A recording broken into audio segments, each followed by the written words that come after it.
Yo, what is going on, guys? Miguel here. So today we're coming at you with a video on how I, as a solo real estate producer here in Canada, was able to sell just north of $20 million of real estate for 43 ends here in Canada as a solo producer on my second full calendar year. So if you guys ever been here before, my name is Miguel, licensed out in London, Ontario, Canada. So that's, if you guys don't know where that is, it's right between Detroit and Toronto. If you guys don't know where I currently am, because if you guys stick around and watch my videos, I'm not really in a car unless I'm doing like shorts or I'm just standing, the car's not running. So I'm actually coming back from the airport right now to drop off my girlfriend. He was in the back, she's obviously sleeping. And I figured, this is a good time for me to kind of express my thoughts, actually utilize the video time, because I'm in the middle of building a real estate team, and obviously it's selling season. I'm just busy with real estate, right? Because as much as I like doing these videos, I really look at all my my spare time as either like an hour or two with my family, or I'm just prospecting if I have nothing to do during work hours, right? So I figured this is probably a good time to make a video, because I am trying to get back on track of doing at least one video a week, because I really want to grow my channel to the point where people see me as someone who's like Brian Casella or something from back in the day, right? So but yeah, my goal is to give out as much insight as possible for free. I literally just tell you guys how it is. Like, I don't hide anything, and I hope you guys do appreciate that, right? So it's called in real estate, if you guys want to know what that's called, it's called deferred payout. So it means the work you put in is going to pay itself forward at some point, right? And I do believe, just in general, just giving back for free is going to help a lot of people, and it's just a matter of how I can give you all the information. So it all depends on how you implement it, right? So let's get into the gritty stuff, right? So I obviously have no structure to this video. I'm just going to tell you exactly how things went, right? So I did 43 ends. Some of them, there was a little bit of leases in there. So I did some leases. I don't do leases anymore. Currently, my year so far in 2025, I'm at 14.5 million, about 260,000 GCI. We're just at the start of Q2, and 22 ends. They're all sales, like all sold, no leases or anything. I've got about 5 listings currently up for sale, and a lot in the pipeline. So I'm gunning to do quite at least 30 million this year, and I'm just about 14.5 million. I don't know if I said that. So currently the year's going good. I'm definitely on track to do better than I did last year for sure. But if you guys have been around the channel before, I did a video where my first full calendar year, I don't know if I mentioned this either, but my first full calendar year as a realtor, solo realtor, I sold $10 million in real estate. And then the second full calendar year, which is 2024 for me, I was able to sell $20 million in real estate. And I'm going to share with you guys exactly how I did it still as a solo real estate agent. So basically, I kind of want to show you guys, so as a Canadian real estate agent, right, I can't just go out and pound expires, right? You probably hear from a lot of people in the States when they're new agents, oh, they took all these listings, sold this many homes, because they have, you guys, if you're in the States, you would know you have access to something like expireds. I don't have that access. So right in our listing agreement, you can actually circle yes or no to be contacted directly after, and everyone's obviously going to circle no. So we can't actually directly contact an expired listing.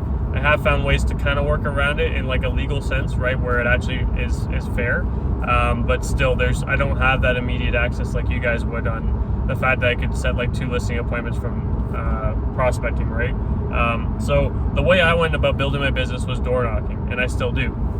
So my main source of leads, so it's obviously, as the market shifted a little bit, it's obviously softened over the years ever since it really shifted in 2022.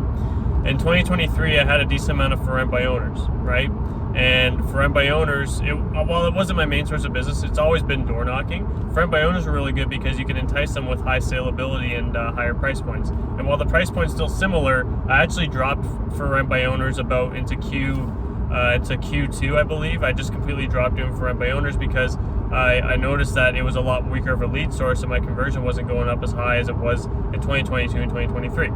So what I did was I fully moved my efforts to prospecting door to door, obviously doing my database, because at this point now I have in 2024 I had a pretty healthy database where I almost had one person a week that was contacting me to buy or sell, right? So it was more or less like every other week, because now it's for sure at least once a week. But over the years, I've been able to build a healthy database through door knocking, right? And I still was able to do that because what I was doing in 2024 was keeping a higher count of my numbers. So like making sure I was hitting more contacts in, and through that was able to get more business directly from door knocking. So one thing I started doing in 2024 that really worked well was I started door knocking around expires. Now I do it a bit differently now, but what I was doing before was I would go, and I'll tell you how I do it now, but this was really a really good source of business, and it was definitely the fastest source, and I'll share with you guys how I did it. So I would take a look at where expired listings were, and I would go to the street that these listings were on. I would hit the whole street or the whole crescent, and in hopes to get them, right? And I would usually go, I wouldn't go in the mornings, I'd only go in the afternoons and evenings, right? Now I was really only going up till about 6 p.m. latest some evenings. Now it's a little bit different. I'll share with you like how to fix that because I'm doing things a bit different now. But it was very effective. To give you an example, the first week of me going door knocking expireds, and the first 2 sessions, I got listings right away. I got a 700. It was a 878. It started high, but we ended up getting it down and ultimately sold. But it started as an $878,000 listing. But then the other one I got was a $600,000 listing that I double-ended. So the $600,000 listing I double-ended from a sign call, and that ultimately paid me just over $24,000. Pretty good, right? So basically that's the lead source of just door knocking around expireds was something I implemented right at the start of January, and February just took off. Like from the first week of February, I just got 2 listings right away, and I knew that was it. Like that lead source was going to be killer, and I stuck with it for the year. I stopped actually door knocking around my farms unless I got like just sold. I would still stick to just sold door knocking, but what I really stuck to was door knocking expires on a consistent basis. Now my contacts weren't near as much as I'd wanted them to be, more or less. Like I was still like around 3,500 contacts for the year, which is it's pretty good, but I mean it could be better, right? So we'll get into that in a little. Actually, we might as well get into it now because I'll go on to my next lead source after this. But the what I'm doing right now, so I can fill my contacts a lot more, because the challenge was going directly to some of the expireds. Was, if you guys are concerned about my driver right now, I'm on autopilot mode, so I'm just kind of keeping my hands on the steering wheel. So basically, what I do now is I map out the last 2 years expireds, and this you guys can take note of this. I map out the last 2 weeks of expireds, and I only stick to neighborhoods, okay, that are 5 to 16 years or 16 to 30 years, right? Like somewhere in that range, because those homes have people that are not underwater, unless they just bought like 2 years ago and got to sell kind of thing.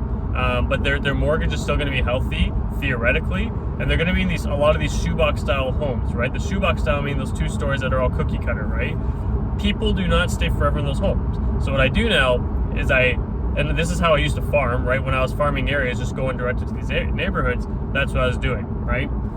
But what I'm doing now is I'm selecting these neighborhoods through that intellect, but I'm mapping out all the last 2 years expired. So I know, every street has an expired on it from the last 2 years, right? That hasn't sold, okay? That's the key thing. Select the ones that have not sold. For me, I get my assistant to go through that, and she just vets that all for me, so I don't spend time on that.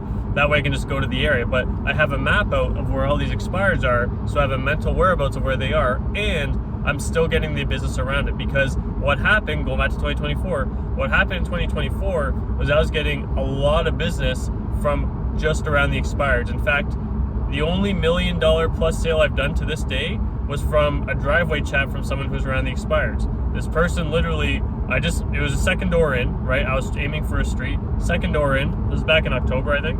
October. Or September. It was September when I met this person. We closed it in October. I went and met them.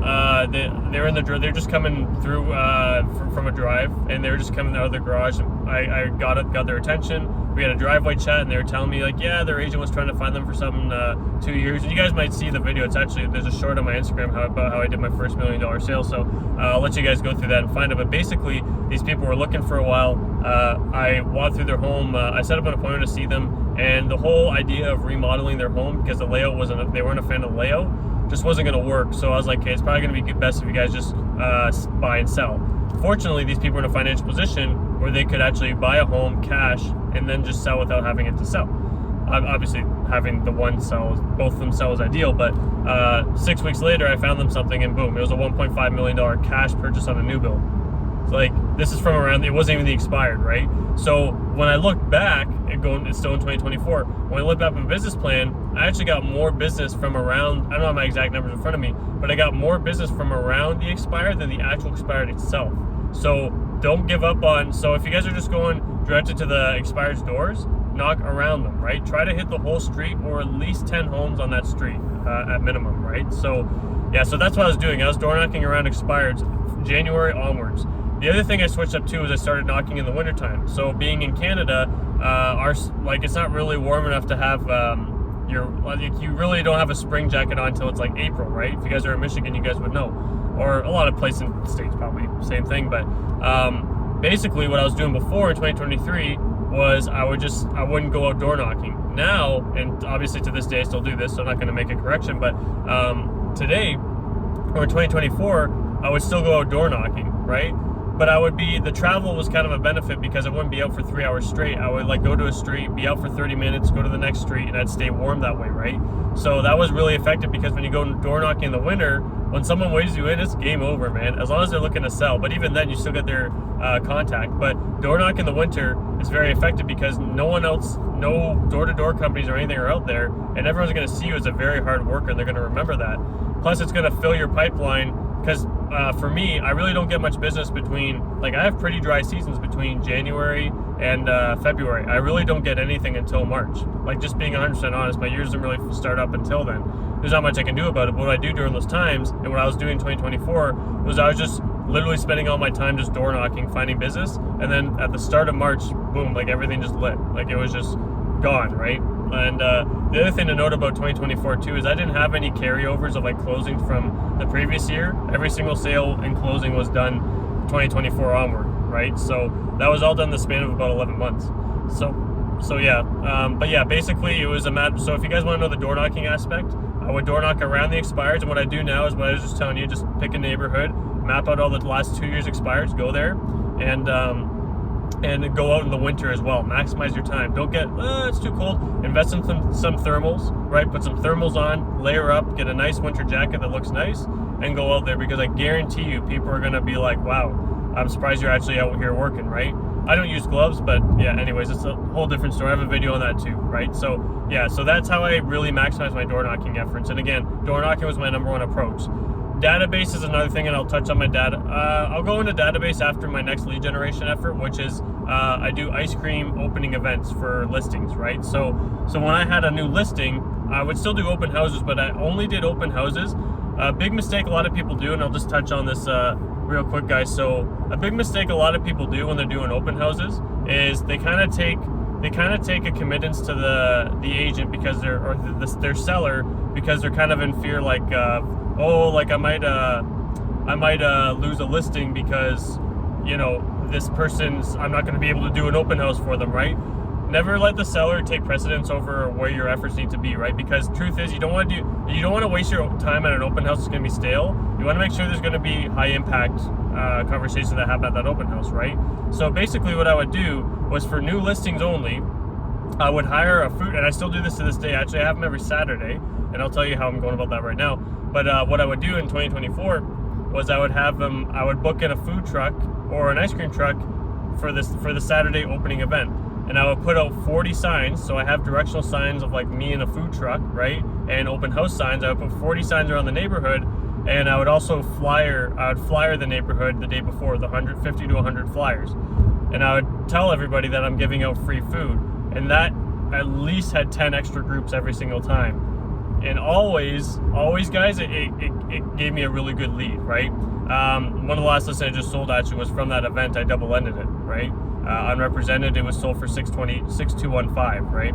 So yeah, open houses at a high level was another thing I was doing. I'm not going to go too much into that because I know you guys probably watch me a lot for door knocking, but when you do an open house, try to partner with a food truck, right? It's a little bit expensive, but keep in mind that's your listing money, right? You're putting money into a listing, and when you also do that, I rarely lose out on listing appointments because people see that if I'm getting interviewed and they're like, dude, like this guy's on fire, he knows what he's doing. So I was doing that, and that was giving me a lot of traction, right? So open houses at a high level, get as many signs, try to get 40 signs, and partner with a food truck. You're gonna see a lot of success, and obviously advertising your social medias and stuff, right? Let's go into the last social media thing I guess I can touch on is and that's been something I'm a lot more focused on now, but it's social media, right? So I do pretty well on my Instagram and Facebook. Like a lot of my listing videos get north of 30,000 views. So what I started doing was it wasn't until Q3 I started doing it, but like later Q3. But what I started doing was I started posting videos. I'm not going to touch too much on this, but I started posting Instagram and Facebook, and I didn't get any clients from that initially, like from the get-go, but now this year I get at least one deal a week or one deal a month from that comes directly from social media. And whenever I'm door knocking, at least one person during my session knows exactly who I am, and I'll just be walking around and people know me. So that's also helped too. So if you guys want some benefits to that, try boosting your stuff through social media, right? Like whenever I have a listing video, I spend $250 to get it boosted, right? So yeah, that's what I do, and it really helps. So yeah, I'm not going to touch too much on that, but if you guys want to get really good, you want to become your neighborhood or your local expert, right? And to do that, you local celebrity, and to do that, well, social media is really the best outlet for that. So start boosting your posts. It really helps. So the next thing I'm going to touch on is my database, right? So I'll tell you guys about my database plan, because at the start of I currently have close to 900 people in my database now that get emails. Not everyone gets calls. I have certain clients, but I'll tell you how I set that up. But with database, I have a proven strategy that's really worked, and now I get at least one call every single week to buy or sell. So the way database works, guys, is I send out 4 mailers a year, and the 4 mailers are year in review in January, and then in March I send out a clothing donation drive, right, that I host so I have 2 client event ones. So the March one is for a clothing donation drive in April. July, which is the one I'm having my assistant do right now, July is how it's going, like mid-year, and it's pretty well the same thing as your year in review letter, but it's a little bit different in the sense that when you're doing it, it's going to sorry guys, I just gotta focus on the road. But when you're doing it, it's going out at the same sense as when you're doing a year in review, right? It's the same template, but it's just telling them how your year's going, donations, stuff like that. The last thing you send out for a mailer is you go into September, you're gonna send out your October pie giveaway. You're trying to do that around Thanksgiving. Here in Canada, we have Thanksgiving in October, right? Because you guys have it in November, but I do it in September. So for you guys, just do it the mailer in October to get people out for November, right? So yeah, so that's the 4 mailers, and then I do 4 calls. The calls all relate towards those direct mailers, right? How my year's going, year in review, stuff like that. And then they also get a monthly neighborhood update on their videos or on their neighborhood. So if you guys use Keller Williams Command, it gives them a monthly neighborhood update, right? Really insightful, and people actually think you're sending them listings, which is pretty cool, right? So the next thing that I added, so the thing that I added in January, this is the bigger piece of my database that a lot of people, that's really worked over the years. So I have a 65% average open rate on these out of 900 people. So they're called Miguel's Monday Market Minutes. So every Monday I do newsletters. So I send out an email newsletter that everyone in my database gets, right? So that's why even capturing just people's email can be effective, right? If I feel like it's not worth having a conversation, still get their email, right? Because basically I'll just speak my mind, like just saying this is what I see in the market. Like it can be literally anything, just like sellers, right? Sometimes I do it on I just did one on Canada Day, right? You can just write it on whatever you want, like a good seller topic, like how to add 3 to 5% value to your home, right? And make that the caption, right? And then welcome back to Miguel's Monday Market Minute, right? Then you're also going to add in, your active listings, where your buyers are looking has been really good, because a lot of people reaching out asking and then it's a listing lead, right? Because if they're like, oh, you got a buyer looking in my neighborhood, in that price range, can you come and see my home? Is it a good fit? I actually got a listing recently from that, right? So put where your buyers are looking, right? Off market, put your on market listings and off market listings. I put a book, like usually a book that I'm reading, and then I also post either a restaurant or sometimes a restaurant, like from doing a giveaway, but a local restaurant's good to add into that as well. The other thing I added is where the ice cream truck's going to be, because now I work with my ice cream truck every Saturday, as it's like a social event that I do, right? So those are the database touches, but the biggest one I've found is number one, you want to call people 4 times, because most people don't call most realtors don't call their clients, right? Because the idea is you just want them to you just want them to call you when they're ready, right? Keep that in mind. That's the biggest thing. You want to never try to push someone in your database unless you obviously know they're ready to go. They've given you that insight, like, hey, I'm ready to list my home. then it should just flow naturally, right? Leads from your database should be calling you to come list and buy their home, okay? That's the biggest feature. If you got anything from that database, just know that you want to give them enough information that they're going to call you when they're ready, right?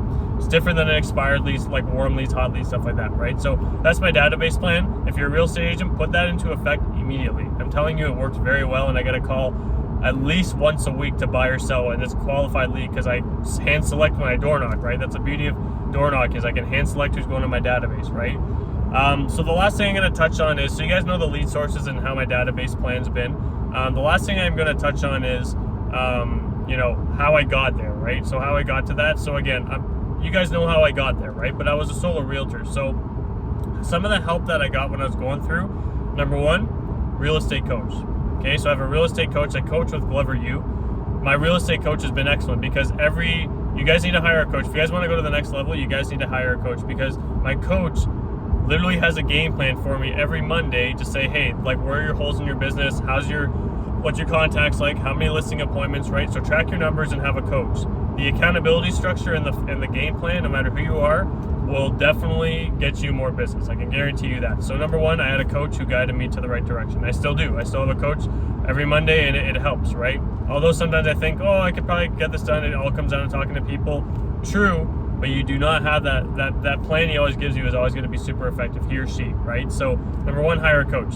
Number two, I didn't have a full-time, so I didn't bring on a full-time assistant until I reached over 30 transactions, which came into Q3, right?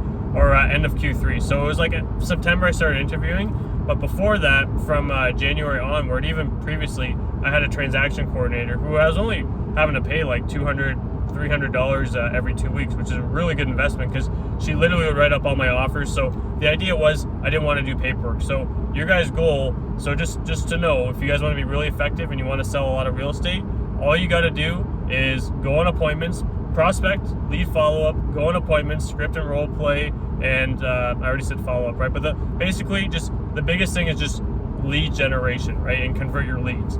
Do not try to touch paperwork unless you're trying to learn something, right? Because obviously if you're new, there's something you got to learn, right? You know, but I get it. But once you got the hang of it, don't be writing your offers, right? Just screen over them and have someone else do the DocuSign and everything, right? For that investment, guys, I got so much time back. So doing paperwork will hold you back. Hire someone to do your paperwork.